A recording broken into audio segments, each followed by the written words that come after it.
अस्सलाम वालेकुम dear students. उम्मीद करता हूँ सारे ठीक होंगे, खैर वाफियत से होंगे। मैं आपका फिजिक्स इंस्ट्रक्टर अदनान खलील आ गया हूँ एक नए टॉपिक के साथ। चैप्टर नंबर 11 का बेटा हम टॉपिक डिस्कस करेंगे। One of the most important long question, pressure of gas. इसके अंदर हमने क्या करना है, हमने एक कंटेनर लेना है, क्लोज कंटेनर। ठीक है, क्यूबिकल शेप का, जिसकी जो तीनों साइड्स होंगी उनकी जो लेंथ होगी वो सेम होगी। इसके अंदर हमने एक गैस जो है उसको इनक्लोज कर लेना है। और उस गैस को इनक्लोज करने के बाद उनके मॉलिक्यूल्स की रैंडम मोशन जो वॉल्स के ऊपर प्रेशर एक्सर्ट करेगी वो हमने फाइंड आउट करना है।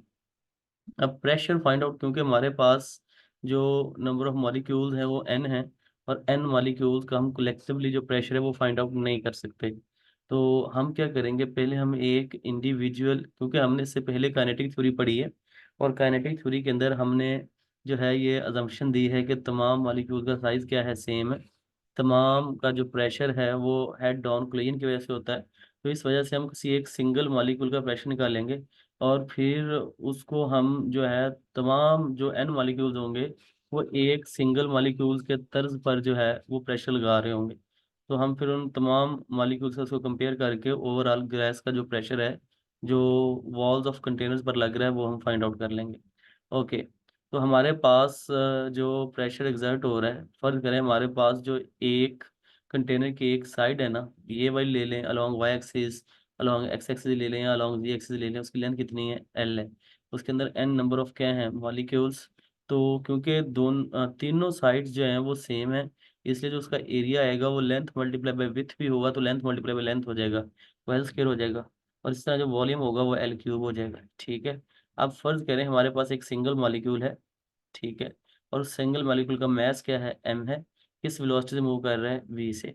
ठीक है। और वेलोसिटी जाहिर सी बात है, अब ये थ्री डायमेंशन में मूव कर रहा है तो इस वेलोसिटी के तीन कंपोनेंट्स होंगे, along X axis, along Y axis और अलोंग जी एक्सिस, क्योंकि रैंडम मोशन है। रैंडम मोशन के अंदर मॉलिक्यूल्स किसी भी डायरेक्शन में जा सकता है। अब हम जो मॉलिक्यूल्स है, अब उसके हम तमाम डायरेक्शन में एट अ टाइम तो निकाल नहीं सकते। हम फिर कोई इसका एक फेस लेंगे। हमने फर्ज करेंगे हमने वो फेस ले लिया अलोंग एक्स एक्सिस। अब जरा आप दोबारा अगर डायग्राम पर वापस आए तो ये देखें ज़रा, इस डायग्राम के अंदर ये मैंने फेसेस जो हैं वो चूज किए हुए हैं। ये ए बी सी डी और ए, ये हमारे पास एक्स एक्सिस के लॉन्ग फेस है। ठीक है। इस तरह ये जो ई एफ जी और इसको आप एच कर लें, ये हमारे पास लेफ्ट टू राइट ये जो फेस बन रहा है, ये हमारे पास फेस बन रहा है अलोंग एक्स एक्सिस।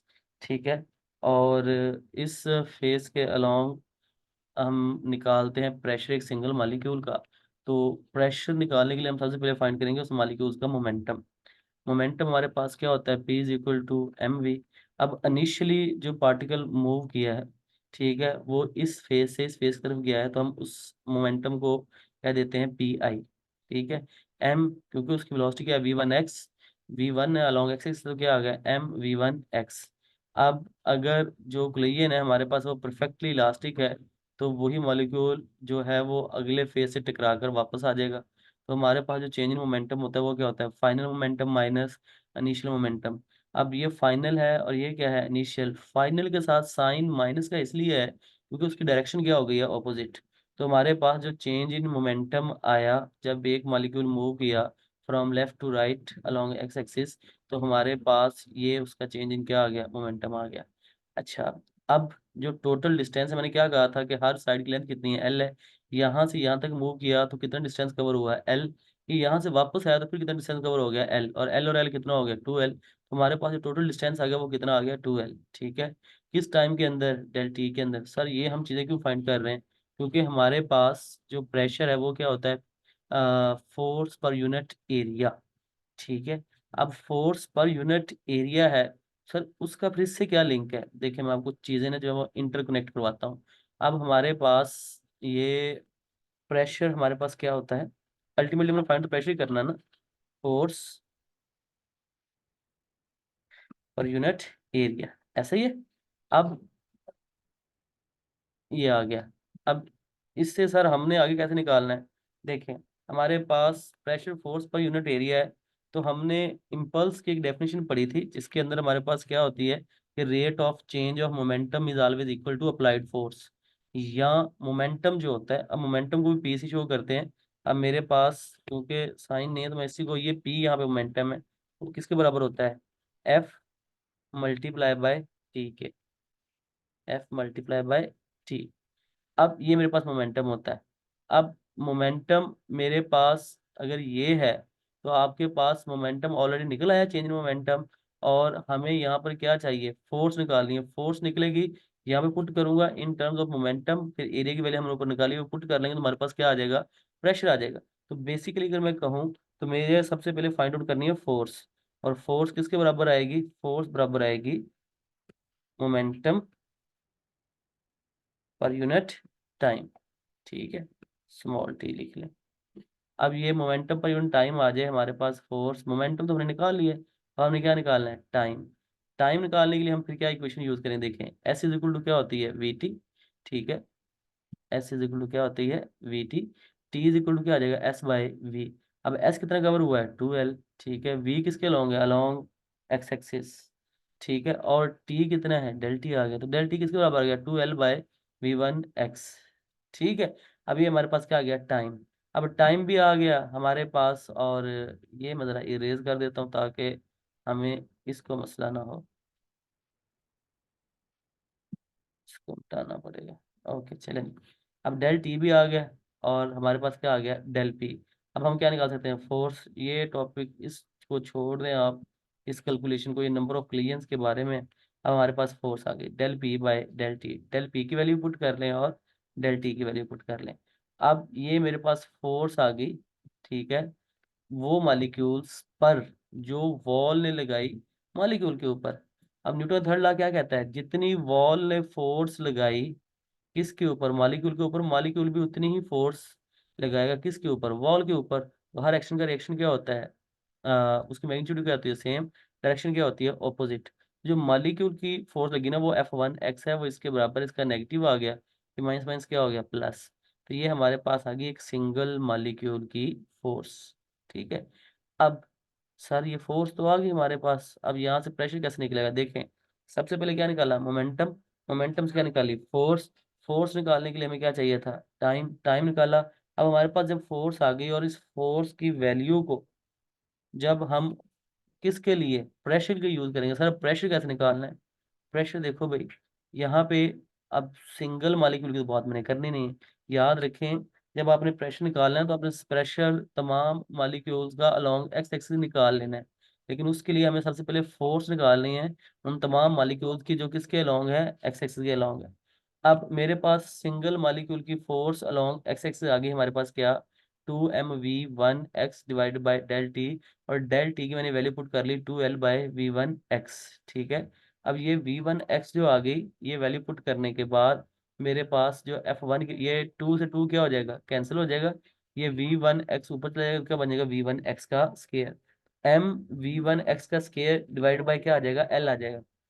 अब मैंने क्या कहा था, तमाम मॉलिक्यूल का साइज क्या है, सेम है, तो तमाम मॉलिक्यूल की फोर्सेस सम कर देंगे, तो जितने भी मॉलिक्यूल्स की फोर्सेस लॉन्ग एक्सिस है वो हमारे पास क्या आ जाएगी, Fx आ जाएगी। ठीक है, अब आप यहाँ पे वैल्यू पुट करेंगे, मेरे पास आ गया mv1x का स्क्वायर डिवाइड बाय l।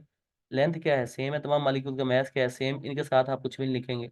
अब ये क्या आ जाएगा, कॉमन आ जाएगा, पीछे क्या बच गया, v1x का स्क्वायर प्लस v2x का स्क्वायर, सो ऑन कहाँ तक, n तक। ठीक है, अब आगे बात प्रेशर की। प्रेशर क्या होता है, force per unit area.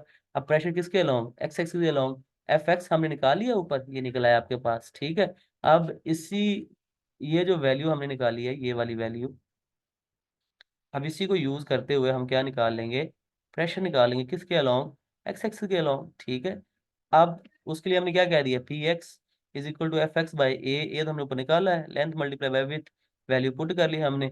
M by L क्या था, कॉमन था, एम बाई एल आ गया हमारे पास। अब जब एम बाई एल आ गया हमारे पास, ये जरा मैं इरेज कर दूं ताकि हमारे लिए कोई मसला ना हो। अब ये हमारे पास आ गया एम एम बाय एल का क्यूब। ठीक है, अब ये एल बाहर गया तो एल का क्यूब हो गया। ये हमारे पास एम भी बाहर कॉमन आ गया, एम बाय एल का क्यूब। अब एल का क्यूब क्या होता है, वॉल्यूम होता है। हम जानते हैं डेंसिटी किसके बराबर होती है, मैस पर यूनिट वॉल्यूम के। अब मैस सिंगल होना तो यहाँ पे मॉलिक्यूल 1 लिखा जाता है। अब हमारे पास मॉलिक्यूल कितने हैं, एन, क्या आ गया, M N by L cube. अब हमने निकालना है क्या, एम बाय एल क्यूब, यहाँ पे हमें एम बाय एल क्यूब चाहिए, नंबर ऑफ मॉलिक्यूल जरा क्या हो जाएंगे, डिवाइड हो जाएंगे। इसका मतलब अब जहाँ पे एम बाय एल क्यूब है वहां पे क्या आ जाएगा, रो बाय एन आ जाएगा। ये देखिए, ये मैंने वैल्यू यहाँ पे पुट कर दी, रो बाय एन आ गया। अब ये एन आ गया, जब एन ये इधर डिवाइड हो रहा है, नीचे भी आगे डिवाइड हो सकता है, ठीक है, डिवीजन में ये रूल होता है, जब चीजें मल्टीप्लाई हो रही है तो डिनोमिनेटर सबका कॉमन ही होता है।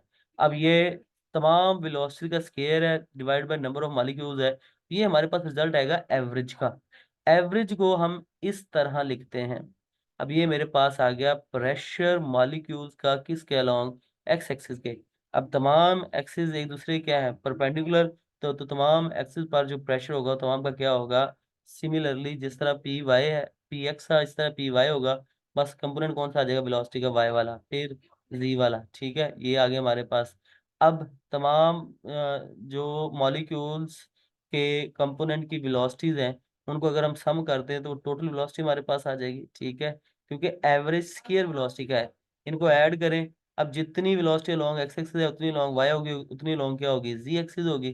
तो हम जहां पर वी वाई होगा वहां पे भी क्या लिख सकते हैं, वी एक्स, और जहां पे वी जी होगा वहां पे भी क्या लिख सकते हैं, वी एक्स। तीनों को ऐड किया तो क्या आ गया, थ्री वी एक्स का स्केयर, वी का स्केयर, ठीक है। और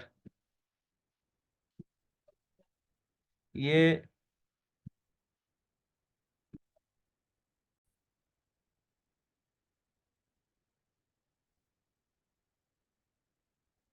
ये थ्री वी एक्स का स्केयर आ गया, वी एक्स का स्केयर गुणा वन बाई थ्री वी का स्केयर हो गया, ठीक है।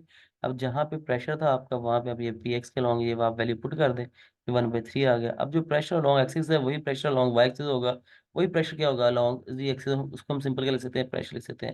ये one by three rho V का क्या आ गया, स्केयर, ये हमारे पास आ गया तमाम मॉलिक्यूल्स का प्रेशर एक क्लोज्ड कंटेनर के अंदर। इसमें जस्ट आगे सिंप्लीफिकेशंस हैं जिसमें आप साबित कर सकते हैं प्रेशर काइनेटिक एनर्जी क्या है डायरेक्टली। अब जस्ट क्या पुट करनी है, वैल्यूज डेंसिटी की आप वैल्यू पुट कर लें, एम एन आ गया, ठीक है, टू से आप मल्टीप्लाई भी कर दें, डिवाइड भी कर दें, तो ये काइनेटिक एनर्जी बन गया हमारे पास, ये two by three N over V को एन नॉट शो कर देंगे।